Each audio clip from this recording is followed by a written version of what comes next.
नमस्कार, बहुत स्वागत है आपका हमारे छत्तीसगढ़ के इस खास बुलेटिन में। मैं हूं रीनू। तमाम खबरें बताने के, लेकिन सबसे पहले इंदौर का रुख करेंगे, जहां इंदौर में बड़ी खबर मिल रही है। इंदौर में ट्रेन में मिला युवती का शव। यार्ड में खड़ी ट्रेन में शव मिला है। बैग में मिला 3 हिस्सों में कटा शव। 20 से 22 साल की युवती बताई जा रही है और उसकी उम्र 20 से 22 साल बताई गई है। वारदात की जानकारी से हड़कंप का माहौल है। सूचना पर पहुंची एफएसएल और जीआरपी की टीम।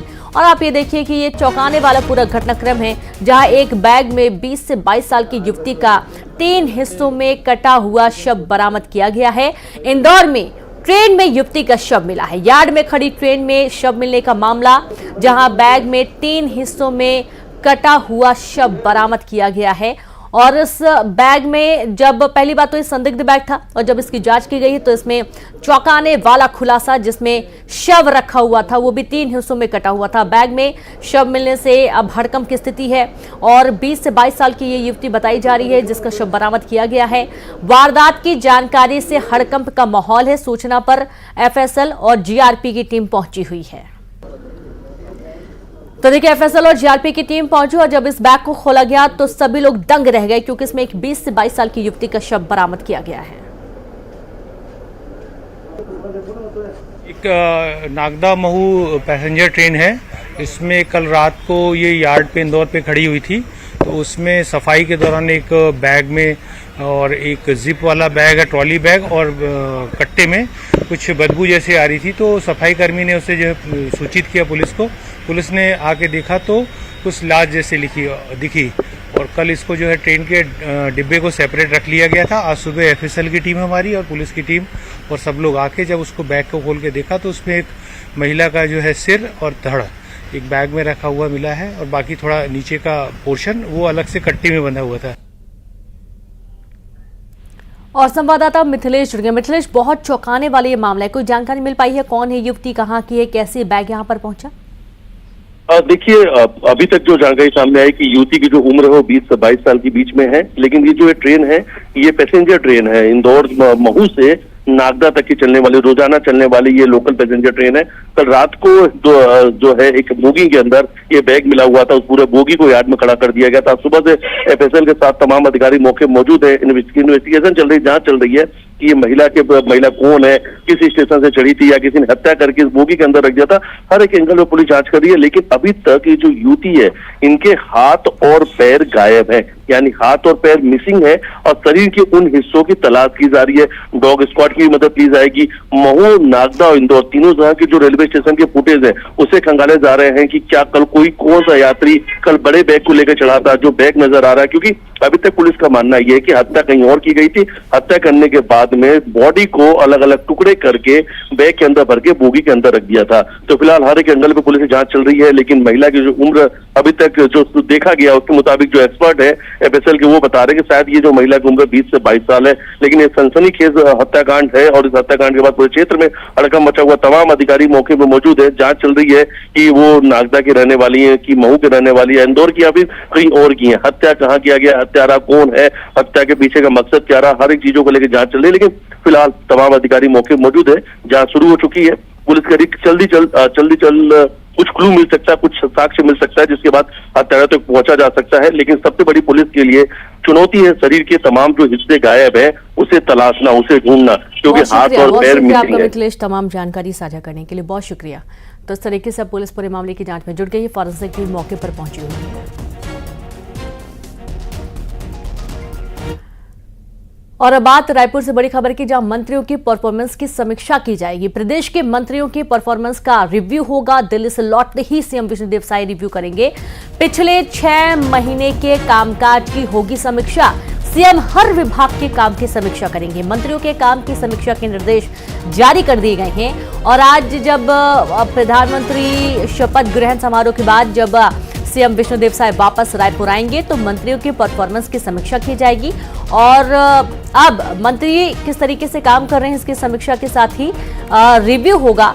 दिल्ली से लौटते ही सीएम विष्णुदेव साय ये रिव्यू करेंगे। पिछले 6 महीने के कामकाज की समीक्षा की जानी है।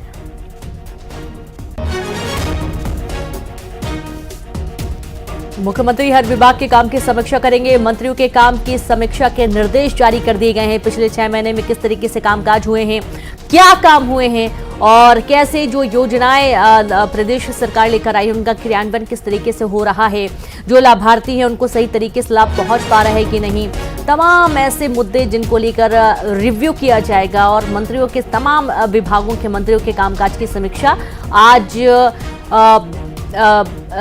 शपथ ग्रहण के बाद जैसे ही लौटेंगे सीएम विष्णुदेव साय, उसके बाद निर्देशित किया गया है कि मंत्रियों की परफॉर्मेंस रिपोर्ट देखी जाएगी।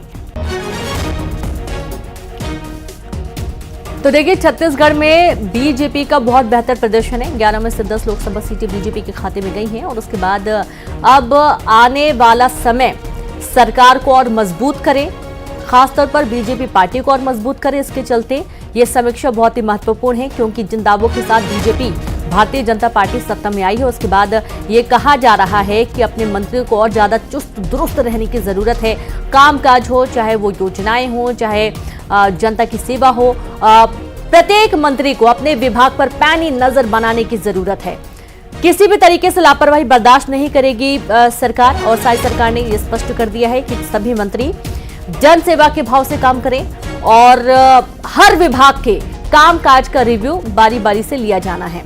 दिल्ली से प्रधानमंत्री के शपथ ग्रहण से लौटते ही मंत्रियों की परफॉर्मेंस रिपोर्ट देखी जाएगी, समीक्षा की जाएगी, कहां कमी हो रही है, क्या कमी हो रही है, किस तरीके से काम किया जाना चाहिए, योजनाओं के ज्यादा से ज्यादा जो योजनाएं चल रही हैं या फिर नई जो भावी योजनाएं हैं उनका क्रियान्वयन किस तरीके से होना चाहिए, आम जनमानस को किस तरीके से संतुष्ट किया जा सकता है, लाभार्थियों को किस तरीके से लाभ पहुंचाने की कोशिश की जा सकती है, और ये तमाम मुद्दे रहने वाले हैं। आप ये देखिए कि प्रत्येक विभाग का अपना एक अलग ही ओहदा होता है और हर विभाग कहीं ना कहीं आम जन से जुड़ा होता है और इसके चलते ये रिव्यू बहुत ही महत्वपूर्ण माना जा रहा है। सीधे रुख करेंगे, संवाददाता तनु वर्मा जुड़ गए हैं। तनु, रिव्यू किया जाएगा तमाम मंत्रियों की बैठक और जो भी कामकाज हो रहे हैं उनका रिव्यू करने के लिए जैसे ही दिल्ली से लौटेंगे सीएम साय, उसके बाद बैठक बुलाई गई है।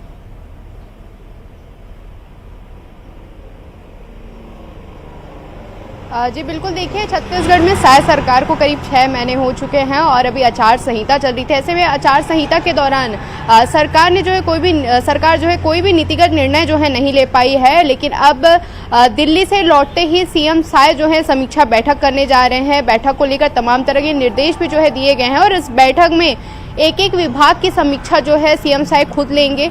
फिलहाल सीएम और दोनों डिप्टी सीएम जो हैं वो दिल्ली में हैं। उनकी दिल्ली से लौटते ही विभागीय समीक्षा की बैठकों का दौर जो है वो शुरू हो जाएगा, जिसमें तमाम तरह के मुद्दे रहेंगे। इसके साथ ही बीजेपी का जो मैनिफेस्टो है, इन योजनाओं का क्रियान्वयन किस तरह से हुआ, कितना हो पाया है, ये भी समीक्षा में जो है इस पर भी चर्चा होगी। इसके साथ ही पीएम आवास योजना का जो काम है वो कहाँ तक पहुँचा है, साथ ही इस साल के अंत में नगरीय निकाय चुनाव भी होने, ऐसे में इस चुनाव को प्रत्यक्ष रूप से या अप्रत्यक्ष रूप से कराया जाए, ये तमाम मुद्दे जो हैं इन पर समीक्षा बैठक में जो है चर्चा की जानी है। इसके साथ ही सभी मंत्रियों के क्षेत्र में कितना काम हुआ है, किस तरह से योजनाएं वहां तक पहुंची है, लोगों को योजनाओं का लाभ मिल पा रहा है कि नहीं मिल पा रहा है, ये तमाम मुद्दे जो हैं समीक्षा बैठक में इन तमाम मुद्दों पर जो है चर्चा की जाएगी और कुल मिलाकर इस बैठक के बाद एक रिपोर्ट जो है वो तैयार किया जाएगा कि किस किस क्षेत्र में कितना काम हुआ है, कितना विकास हुआ है। उसके बाद कार्य में जो है वो सुधार और विकास को लेकर नए तरीके से पहल जो है वो की जाएगी।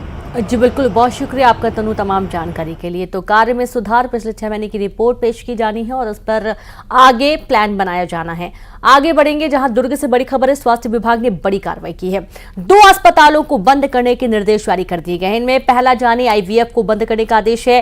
पहला जानी ने नहीं ली थी पर्यावरण NOC, जी हां, और इसके चलते से बंद करने का निर्देश दिया गया है। दूसरा है आकृति क्लिनिक, जो कि बिना डिग्री के चल रहा था, अवैध तरीके से इसे चलाया जा रहा था और इसे भी बंद करने का निर्देश दिया गया है। स्वास्थ्य विभाग ने इन 2 प्रमुख अस्पतालों पर कार्रवाई करते हुए गलती पाए जाने पर, अवैध तरीके से संचालित होने पर इन्हें बंद करने का निर्देश जारी किया है।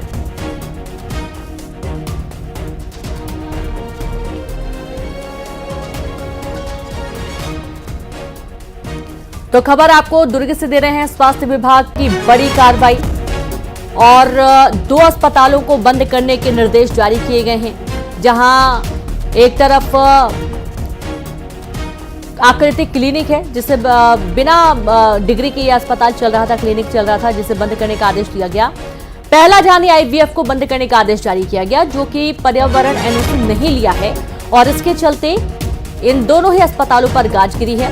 स्वास्थ्य महकमे ने ये बड़ी कार्रवाई को अंजाम दिया और जब जांच की गई तो एक बड़ा जो खामी है वो पाई गई है और इसके चलते दोनों ही अस्पतालों को बंद करने के आदेश जारी किए गए हैं। संवाददाता मिथिलेश जुड़ गए। मिथिलेश, 2 अस्पतालों पर गाज गिरी है, स्वास्थ्य विभाग ने बड़ी कार्रवाई की है। निश्चित रूप से एक के बाद में एक कार्रवाइयां हो रही है और उसी के तहत में आज 2 अस्पतालों के खिलाफ में ये कार्रवाई की गई है। पहला जो है पहलजानी IVF जो है नर्सिंग होम, उसमें ये कार्रवाई की गई है, जहां पर जो पर्यावरण लाइसेंस होना चाहिए वो लंबे समय से उसको रिन्यूअल नहीं कराया गया था। नर्सिंग होम एक्ट का उल्लंघन माना गया है, इस वजह से उनको कार्रवाई की गई है, उनको नोटिस दिया गया है। इसी तरह से एक दूसरी बड़ी कार्रवाई जो है वो भिलाई के रुआबांधा क्षेत्र में की गई है, जहाँ पर आकृति क्लिनिक जो है वो गलत तरीके से संचालित किया जा रहा है। यहाँ पर देखा गया कि जो चिकित्सक के पास में जो डिग्री होना चाहिए वो डिग्री मौजूद नहीं था और वैसे ही वो BAMS की डिग्री बताया जा रहा था, लेकिन आयुर्वेदिक के साथ साथ एलोपैथी का भी इलाज किया जा रहा था। मरीजों की जान से लगातार खिलवाड़ किया जा रहा था, इस वजह से वहां भी कार्रवाई की गई है और दोनों को स्पष्टीकरण प्रस्तुत करने का आदेश दिया गया और तब तक के लिए बंद करने का आदेश भी दिया गया है। तो इस तरह से एक बड़ी कार्रवाई जो है आज स्वास्थ्य विभाग के द्वारा की गई है। लगातार ये देखा जा रहा है कि अभी औचक निरीक्षण किए जाते हैं तो वहां पर कई लोग जो है वो डिग्री की बात किया जाए तो डिग्री भी मौजूद नहीं होती, लाइसेंस की भी जो है बातें जो आती है वो रिन्यूअल नहीं होता है। इस वजह से लगातार ये जो है औचक निरीक्षण किया जा रहा है। निरीक्षण में इस तरह की खामियां पाई गई है तो निश्चित रूप से एक स्पष्ट संदेश है कि कोई भी लापरवाही कर मरीजों से जो संबंधित विभाग है वहां पर इस तरह की लापरवाही बर्दाश्त नहीं की जाएगी।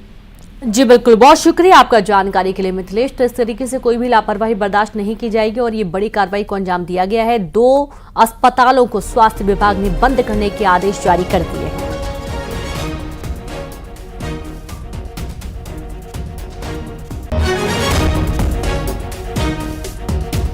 बिलासपुर के कोनी थाना क्षेत्र में युवक की संदिग्ध हालत में लाश मिली है। मृतक के परिजन और दोस्तों ने पुलिस पर पीट कर हत्या करने का आरोप लगाया। शव को देखकर परिजनों ने सिम्स मौचुरी में जमकर बवाल मचाया। युवक के शरीर पर कई जगहों पर गंभीर चोट के निशान पाए गए हैं।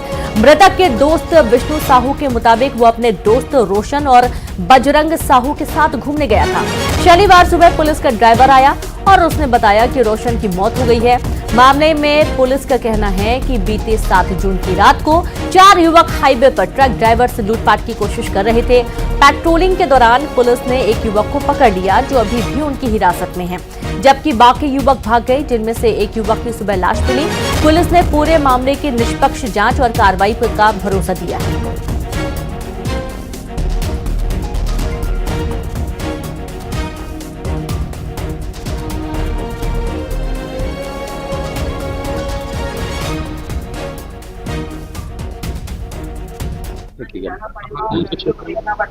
ये कोनी के आगे तुर्काडी पुल है, तुर्काडी पुल के आगे में घटना बताया कि लूट मार कर रहे थे, बोले कोई ट्रक वाला बोले तो अगर भागेगा भी पुलिस तो वहाँ उसके पीछे पीछे जाएगा ही। अभी पोस्टमार्टम उनका कराया जा रहा है, मृतक का अब अभी पोस्टमार्टम करा रहे हैं हम लोग। और कल रात को जो घटना हुई थी उसमें पेट्रोलिंग के लड़के को देख करके इनको पकड़ने पर से वो छुड़ा के भागे हैं खेत की ओर। उसके बाद से हम अंधेरे में निकल गए थे। उसके बाद जांच की जा रही है। एक आरोपी को रिमांड पर अभी भेजा गया है लूट का प्रयास करने के उसमें। कांकेर में तेंदुए ने महिला की जान ले ली। बुजुर्ग महिला पर तेंदुए ने हमला किया। 75 साल की बुजुर्ग महिला की जान चली गई। दरवाजा तोड़कर घर के भीतर घुसा तेंदुआ, महिला को घसीट कर ले गया घर से बाहर। घर से 200 मीटर दूर महिला की लाश मिली है। कांकेर के चनार गांव में तेंदुए ने हमला किया है। तो देखिए, चौंकाने वाला ही पूरा घटनाक्रम है, जहां पर तेंदुए ने पहले तो महिला के घर दरवाजा तोड़कर महिला के घर घुसा, बुजुर्ग महिला को घसीट कर बाहर ले गया और 200 मीटर घर से दूर 200 मीटर महिला की लाश बरामद की गई है। कांकेर के चनार गांव में तेंदुए ने हमला किया है। तो बुजुर्ग महिला पर तेंदुए ने हमला किया। और आप ये देखिए कि समय जो जंगली जानवर है उनका आतंक देखने को मिलता है इलाके में, खासतौर पर जो आदिवासी क्षेत्र हैं, जो जंगलों से सटे गांव हैं, वहां पर ज्यादातर जो जंगली जानवर हैं वो दस्तक देते हैं और उनकी आमद से लोगों में डर का माहौल बना हुआ है।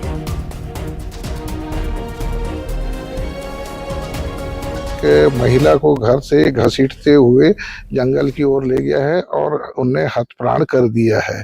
और उनका नाम है क्या राजिम बाई है और उम्र है 75 वर्ष। और जब हम लोग वन विभाग वाले आ करके मुआयना किए तो वास्तव में उनके घर से खींच के घसीटते हुए निकाला गया है। इससे यह प्रतीत होता है कि वास्तव में वन्य प्राणी द्वारा ही उनका हत्याप्राण किया गया है। और संवाददाता खेम नारायण जुड़ गए हैं। खेम नारायण, बहुत आश्चर्य की बात है कि तेंदुआ घर में घुसकर महिला को खींच कर ले जाता है और उसकी हत्या हो जाती है, उसकी मौत हो जाती है बुजुर्ग महिला की।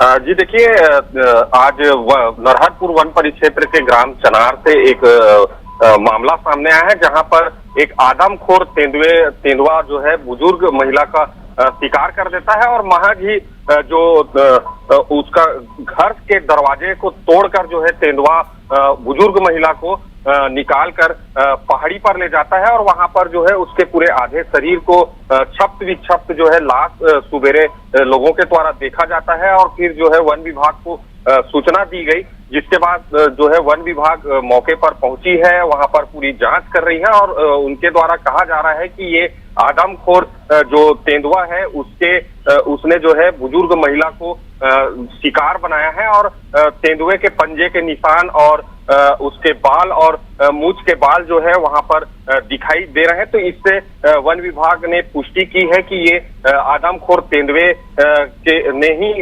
बुजुर्ग महिला का शिकार किया है और वहां के जो ग्रामीण हैं काफी दहशत में है, क्योंकि आदमखोर तेंदुआ उससे पहले भी 1.5 महीने पहले भी जो है एक जो है वहां के ग्रामीण के ऊपर हमला किया है और हमले के बाद जो है वो उसकी जान तो बच गई है, लेकिन जो है इस प्रकार से जो आदमखोर तेंदुआ वहां पर घूम रहा है उसको लेकर जो है क्षेत्र के आसपास के लोग दहशत में हैं। जी बिल्कुल, बहुत शुक्रिया आपका जानकारी के लिए खेम नारायण। तो आसपास के लोग वाकई में दहशत में बने हुए हैं।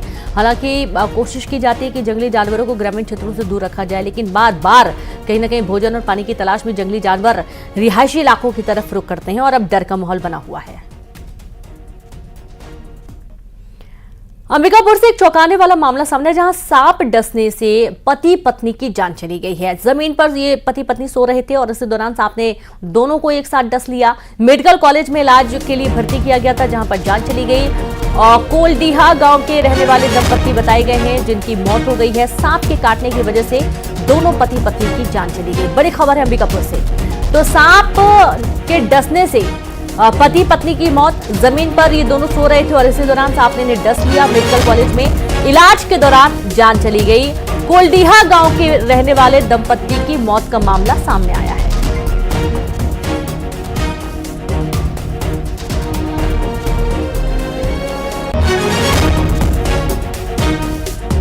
तो अंबिकापुर का ये पूरा मामला है, जहां पर पति पत्नी की सांप के डसने की वजह से मौत हो गई। खबर पेंड्रा से, बिजली गिरने से युवक की मौत का मामला। आकाशीय बिजली गिरने से युवक की जान चली गई। आकाशीय बिजली की चपेट में आए 2 घायल हुए।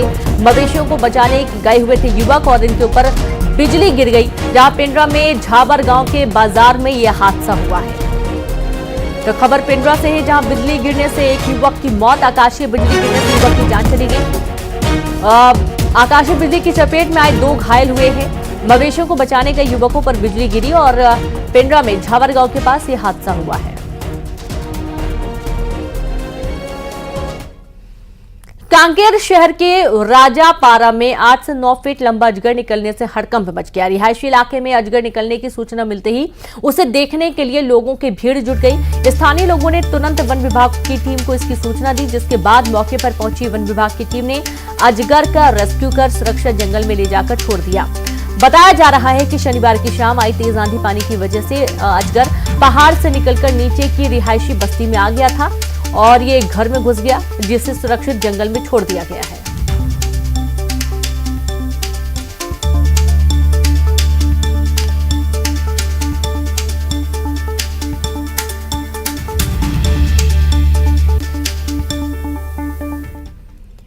राजधानी रायपुर में ट्रैफिक व्यवस्था दुरुस्त करने के लिए 6 जगहों पर वेडिंग जोन बनाए गए हैं। रायपुर के अलग अलग स्थानों को वेडिंग जोन के लिए चिन्हांकित किया गया, जिसमें खमारडीही, टिकरापारा और आमा नाका फ्लाईओवर के पास सरकारी जमीन पर वेडिंग जोन बनाए गए हैं।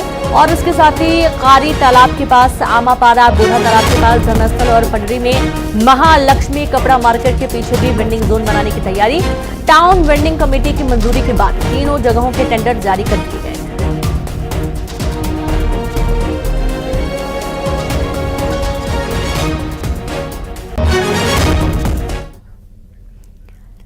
छत्तीसगढ़ में जारी तेज गर्मी और बढ़ते तापमान से राहत मिलने वाली है। मानसून ने सुकमा के रास्ते छत्तीसगढ़ में समय से पहले दस्तक दी थी। मौसम विभाग ने बस्तर संभाग के लिए येलो अलर्ट जारी कर दिया है और अगले 5 दिन तक संभाग में तेज बारिश की संभावना जताई गई है। यानी कि जल्द ही आने वाले समय में गर्मी से बड़ी राहत मिलने के आसार हैं। अभी भीषण गर्मी की वजह से लोगों में काफी परेशानी देखी जा रही है। लोग घर से बाहर नहीं निकल पा रहे हैं। यहाँ तक कि कूलर और पंखे फेल हो चुके हैं, लेकिन अब इस गर्मी से राहत मिलने की बात कही गई है। और चलिए अब देखेंगे 20 बड़ी खबरें दनादन अंदाज में।